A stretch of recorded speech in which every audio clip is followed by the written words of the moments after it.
अस्सलाम वालेकुम। अस्सलाम वालेकुम, कैसी हैं आप जुगर? बिल्कुल ठीक ठाक। तो साहब, बीइंग अ डॉक्टर, आपने ऑफ कोर्स एक स्पेशलाइजेशन चूज की, लेकिन क्या इसमें हुनर यानी कि टैलेंट का भी कोई अमल दखल था? जो हुनर है ना, या जो स्किल जिसको हम कहते हैं, वो दो तरह का होता है।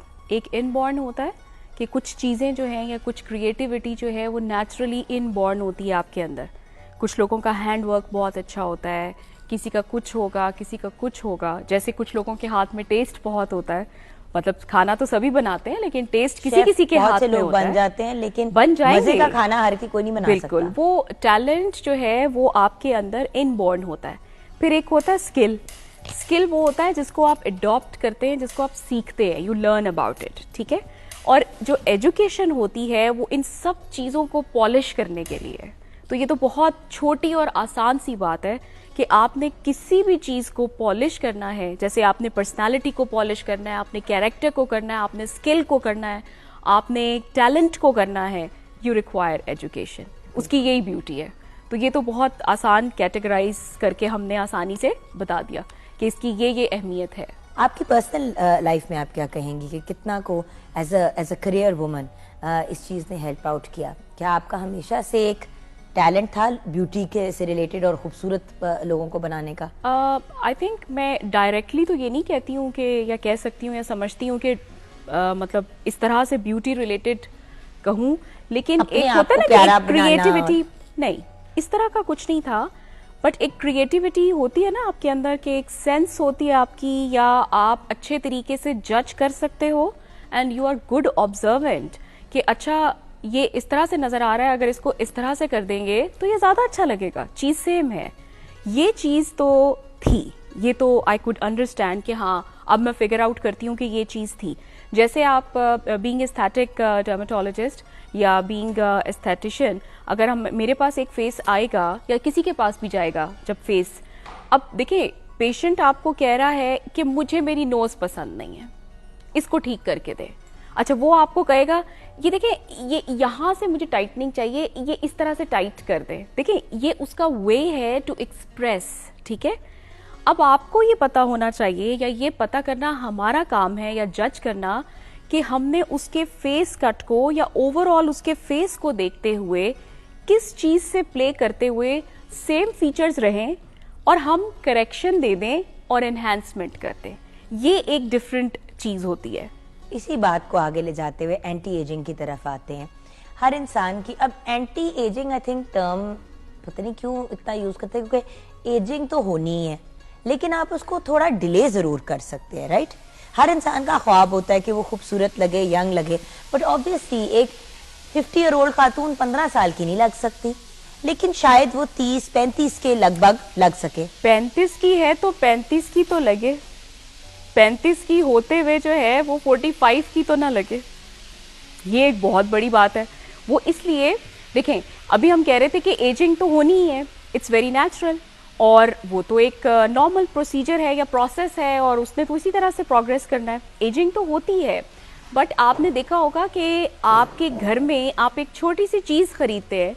लेट्स सपोज कि हमने ये फ्लोर जिस वक्त आप लोगों ने लगाया होगा, आप मुझे बताएं कि आप इस फ्लोर को साफ क्यों करते हैं? मत करें। अगर आप इसको मेंटेन नहीं करेंगे तो क्या ये फ्लोर ऐसा ही रहेगा और यूज में भी है? नहीं रह सकता। उसी तरह से आपने देखा होगा कि शॉल्स हम खरीद लेते हैं, जैसे इस सीजन के शॉल्स आ गए, हमने बड़े मजे से ये भी ले लिया, वो भी ले लिया, स्टोल्स ले लिए। अब हम क्या करते हैं, हम उसको सही रखने के लिए हमें पता है कि हमने इसको कैसे कवर करना है, कैसे पैक करना है फॉर अनदर 7-8 मंथ्स। उसके बाद हम इसको रीयूज करेंगे। अगर आप हर चीज से इतना प्यार कर सकते हैं और उसको इतना मेंटेन कर सकते हैं, तो स्किन तो आपका एसेट है। ये तो अल्लाह मियां ने आपको एक ही दफा देना है या दिया है। Just like your hair, just like your teeth, just like your eyes, just like your sight, just like your nails. आप इसकी हिफाजत करना क्यों नहीं चाहते? मतलब उसमें प्रॉब्लम क्या है? देखें, जिस भी चीज को आप छोड़ देंगे, हम ये तो नहीं कह रहे कि शॉल आप सारी जिंदगी इस्तेमाल करेंगे, ये तो आपको भी पता है, ये सबको पता है। हम ये कह रहे हैं कि आपने लिया है, याद रखें, आप उसको सही तरीके से रखेंगे। शॉल है की, तो आपने उसको फिर सारी जिंदगी रखना है, और वो फिर आपने आगे तो अपनी औलाद को भी देनी है। आप उसकी हिफाजत कितनी करते हैं? तो फिर इसी चीज को let's get into specifics now. खुराक का आपकी स्किन की मेंटेनेंस और एजिंग को डिले करने से कितना अमल दखल होता है, और क्या चीजें आप रेकमेंड करती है? क्योंकि आप हमेशा कहती है पहले अंदर से तो सिस्टम ठीक करो ना, फिर मैं बाहर से करूंगी। बिल्कुल। देखिए, इसमें इंटरनल और एक्सटर्नल फैक्टर्स दोनों बड़े इंपॉर्टेंट होते हैं। जब हम स्किन एजिंग की बात कर रहे हैं, इंटरनल फैक्टर्स में no doubt food is the top priority. जो आप खाएंगे, जिस चीज के आपने रिजर्व्स, देखें 24-25 एज के बाद तो आपके रिजर्व्स नहीं बनने, आपने रिजर्व्स को यूज करना है, ठीक है। अगर उससे पहले आपकी बॉडी डेफिशिएंट रहती है तो आप मुझे बताएं कि आपके पास कौन से रिजर्व्स हैं। जस्ट लाइक आपके बैंक के अकाउंट में पैसे ही नहीं है, तो आप उसे जब यूज करना चाहते हैं पैसों को, तो उस अकाउंट में से क्या निकलेगा जिसको आप यूज करेंगे? This is the same thing.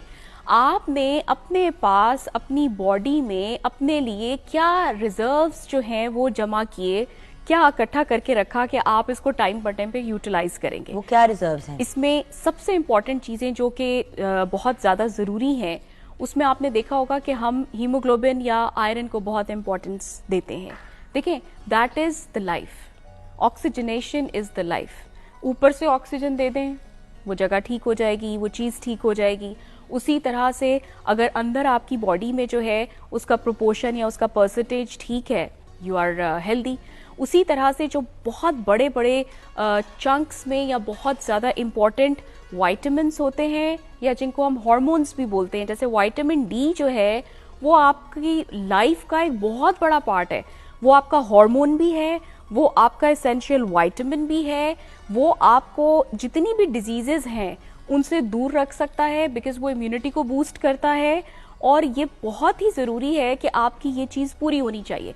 But you can see कि जी विटामिन डी और calcium, they are side by side, they are always parallel. अगर एक विटामिन डी कम है तो कैल्शियम तो डेफिनेटली कम है, अगर कैल्शियम कम है तो विटामिन डी पूरा ही नहीं हो सकता। तो ये बहुत ज़रूरी चीज़ें हैं। उसी तरह से विटामिन बी कॉम्प्लेक्स जो है वो बहुत इंपॉर्टेंट होता है। उसी तरह से अगर हम देखें तो ट्रेस एलिमेंट्स में हमें मैग्नीशियम चाहिए, हमें सिलीनियम चाहिए, हमें उसके अलावा जो है वो जिंक चाहिए। ऐसी बहुत सारी चीज़ें जो ट्रेस एलिमेंट्स में चाहिए। अगर आपके रिजर्व्स अच्छे होंगे then you are of.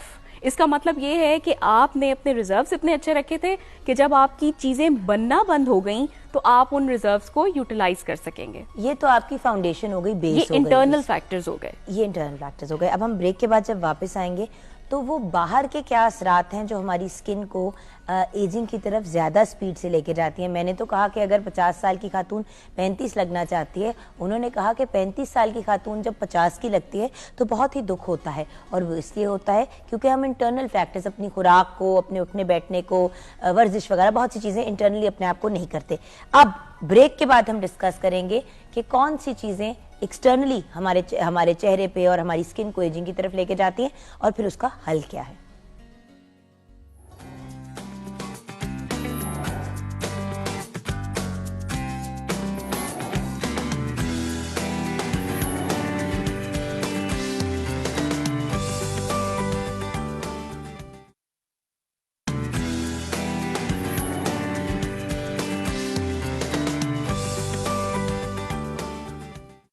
Welcome back from the break viewers. Doctor Nashiba Salman हमारे साथ हैं। Doc what's up. हाँ जी, अब हम बात करेंगे अच्छा, मैंने कहा व्हाट्सअप का जवाब ही नहीं दिया। अब हम जो एक्सटर्नल फैक्टर्स हैं उसकी बात उसकी करेंगे। तरफ आ जाते हैं एजिंग जी, एक्सटर्नल फैक्टर्स जो हैं उसमें सबसे ज्यादा, सबसे ऊपर जब कल्प्रिट्स को लिखा जाएगा तो सनलाइट। अच्छा, लिखा भी जाएगा जी, इसलिए कि हम तो पढ़ते भी हैं। और सबसे ऊपर जब भी आप देखेंगे that is going to be your sun exposure. अभी आपने ब्रेक से पहले कहा विटामिन डी, अब आप कह रही हैं सन एक्सपोजर। देखिए, तो विटामिन डी कितों आएगी? अच्छा, मैं आपको बताती हूँ। विटामिन डी के बारे में इतना रॉन्ग कॉन्सेप्ट है। विटामिन डी तब बनेगा जब एक्सपोज्ड स्किन होगी। आपके हाथों और गर्दन से आपकी विटामिन डी नहीं बनती है। Expose yourself then, expose your skin into that, into that specific time period of sunlight, जिसमें सनलाइट जो है वो फ्रेंडली होती है, कदरे बेहतर होती है और वो हार्मफुल नहीं होती है, like before 11 AM and after 3 PM। उसमें आप अगर एक्सपोज्ड रखेंगे अपनी स्किन को इन दैट सनलाइट तो फिर विटामिन डी बनेगी। ऐसे तो बन नहीं सकती कि कपड़े आपने पहने हुए थे, शॉल ली हुई थी और फिर आपने माल्टे खाने शुरू किए और आपने सोचा कि जी मेरी विटामिन डी बन जाएगी, वो नहीं बन सकती है। अच्छा, उसमें ये होता है कि जैसे बच्चे हैं ना, हमें पता नहीं होता या हमें अंदाजा नहीं होता, बच्चे जो हैं उनका आउटडोर एक्सपोजर बहुत ज्यादा होता है, कंपैरेटिवली हमसे बड़ों से ज्यादा होता है। स्कूल में भी आप देखें कि वो जो है वो इसमें एक्सपोज्ड या सन एक्सपोज्ड होके एक्टिविटीज करते हैं, वो अपनी गेम्स कर रहे होते हैं, और उस वक्त क्योंकि वो छोटे होते हैं और एक्सपोजर बहुत होता है, लेकिन हमें भी नहीं पता होता मदर्स को, और उनको प्रोटेक्शन अगर वो नहीं यूज करते हैं तो जितना भी आपका डैमेज है वो under the age of 18 years हो चुका हुआ होता है। अब वो सारे का सारा जो है वो आपको बाद में शो होगा। अभी आप बात कर रही थी, एक वर्ड आप बोल रही थी ना कि वो अनड्यू एडवांटेज की बात हो रही थी। बहुत सारे लोग ऐसे होते हैं कि उनकी नेचुरली स्किन बहुत अच्छी होती है, अच्छा वो भी अनड्यू एडवांटेज लेते हैं अच्छी स्किन का, और वो समझते हैं कि ये तो सारी जिंदगी ऐसी ही रहेगी। भाई आप जितना महंगा, आप शातूस की बात कर रही थी, आप ले लें, अगर आप उसको मेंटेन नहीं करेंगी तो क्या आपने जो सोचा हुआ है वो वैसे चल जाएगी? छिछड़े जैसा ये हाल उस हो बेचारी का कसूर तो नहीं है, ये तो हमारा कसूर हुआ ना कि हमने उसको मेंटेन नहीं किया या हमने उसको उस तरह से प्रोटेक्ट नहीं किया जिस तरह से उसको जरूरत थी।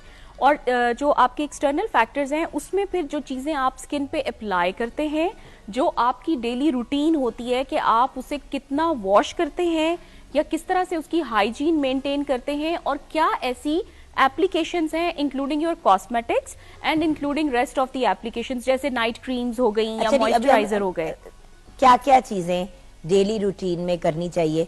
एजिंग आप कह रही है ना कि 25 के बाद प्रॉपर शुरू होती है यूजुअली, बिल्कुल, देखिए या उससे पहले होनी नहीं चाहिए। अगर 18 साल की उम्र पे मुंह पे आपके रिंकल्स आ गए हैं, हालत खराब हो गई है, तो फिर तो पता नहीं क्या बेड़ा गर्क आपने अपना किया है। जी, इसमें ये होता है कि इसमें डिफरेंट तरह की स्किन टाइप्स होती हैं। ऐसी स्किन टाइप्स भी होती हैं जो एक्सट्रीमली ड्राई होती हैं। जब वो ड्राई होती हैं तो आपको क्रिंकली फीलिंग होगी स्किन के ऊपर। That is not proper wrinkle, wrinkle नहीं होता वो आपको फाइन लाइंस की तरह से एक्सेंचुएटेड लाइंस नजर आ रही होती हैं। जैसे एक्सप्रेशन लाइन है वो तो नॉर्मल है, वो तो सभी की बनेगी, बट ऐसा बंदा जो होगा उसकी एक्सप्रेशन लाइन एक नहीं होगी, उसकी 4-4, 5-5 बन रही होंगी।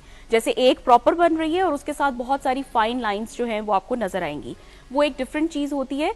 उसको फिर लोग ऐसे बताते हैं हमें कि मेरी स्किन जो है वो एजेड हो रही है, जबकि आप कहते हैं कि इस एज में कहाँ से एजेड हो रही होगी। और सबसे पहला क्वेश्चन जो हम उनसे करेंगे वो होगा कि आपकी स्किन एक्सट्रीमली ड्राई तो नहीं है, और या फिर ये होता है कि आप समटाइम्स ऑयली होती है या सीबम ज्यादा बनता होता है और लोग उसको इतना ज्यादा ओवर ड्राई कर देते हैं कि आपकी स्किन जो है वो कंफ्यूज हो जाती है, उसे समझ नहीं आता। ओवर ड्राई से मुराद कि आपने बार बार बड़े स्ट्रॉन्ग किस्म के साबुन या क्लेंजर्स को यूज किया और इतनी दफा दिन में किया कि आपका मुंह जो है वो बिल्कुल पापड़ की तरह ड्राई हो गया। आप तो खुश हो गए, लेकिन स्किन का बेड़ा गर्क। उससे भी ऐसा होता है कि बहुत सारे ऐसे प्रोडक्ट्स होते हैं जिनको आप रेगुलर रूटीन यूज में नहीं रख सकते हैं।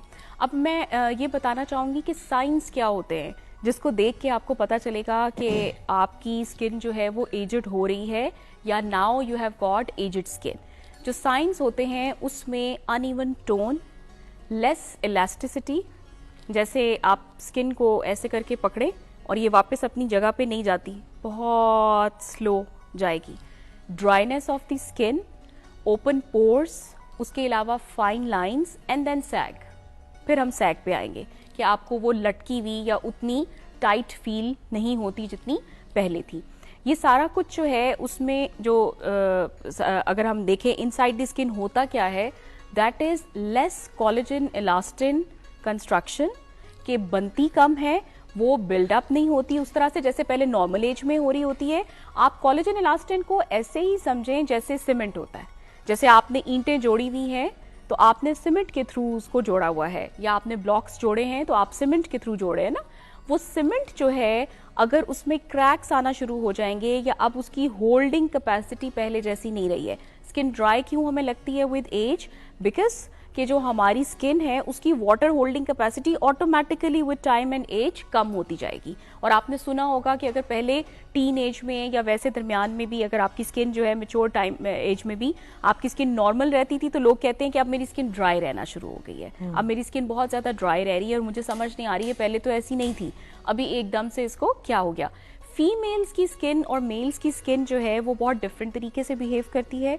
फीमेल्स की स्किन जो है वो मेनार्की से पहले किसी और तरह से बिहेव करती है, मेनार्की के बाद किसी और तरह से करेगी, चाइल्ड बेयरिंग एज में किसी और तरह से करेगी और उसके बाद किसी और तरह से करेगी, और फिर जो हार्मोनल चेंज आता है आफ्टर एवरी डिकेड, उसमें भी हर 10 साल के बाद जो चेंज आता है उसमें भी वो डिफरेंट तरीके से बिहेव करेगी। अच्छा प्री, हाँ जी बिल्कुल, बहुत कॉम्प्लिकेटेड है ना।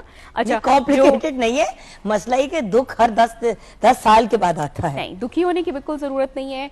वी हैव गॉट फीमेल्स में ऐसे अच्छे हार्मोन्स या इन हार्मोन्स की वजह से उनको हार्ट अटैक नहीं होता, कभी वो बहुत सारी बीमारियों से बचेंगी। कभी कभी खवातीन में टेस्टोस्टेरोन की कमी की वजह से, जो मेल हार्मोन है, कभी कभी वो ना होने की वजह से भी कुछ मुझे रिसेंटली पता चला कि बीमारियां हो जाती हैं। नहीं, बट वो तो ट्रेस एलिमेंट्स में हमें चाहिए, वो ना ही हो तो अच्छा, बस इतना ही होना चाहिए, ट्रेस एलिमेंट्स में ही होना चाहिए। नहीं, बट वजन बड़ा कम होता है अगर टेस्टोस्टेरोन। लेकिन ये कोई तरीका तो नहीं है वजन, मैं वैसे ही बात बता रही हूँ, ये मैंने सुनने में। नहीं देखिए, ऐसे तो फिर हम, आपको पता है ना, मैं अजीबोगरीब रिसर्च हमेशा आपके सामने लेके आती हूँ। तो फिर ये होना चाहिए कि हम मेल्स में ग्रोथ हार्मोन देना चाहें और देना शुरू कर दें, तो वो तो क्या बात है, उसके तो मसल्स ही मसल्स बनेंगे। वो आपको 90 इयर्स ओल्ड होते हुए 24 इयर्स ओल्ड लगेगा। तो इसीलिए बट हार्मोन्स के साथ आप प्ले नहीं करते हैं, और इट्स वेरी वेरी ट्रिकी कि आपको क्या चीज चाहिए क्या नहीं चाहिए।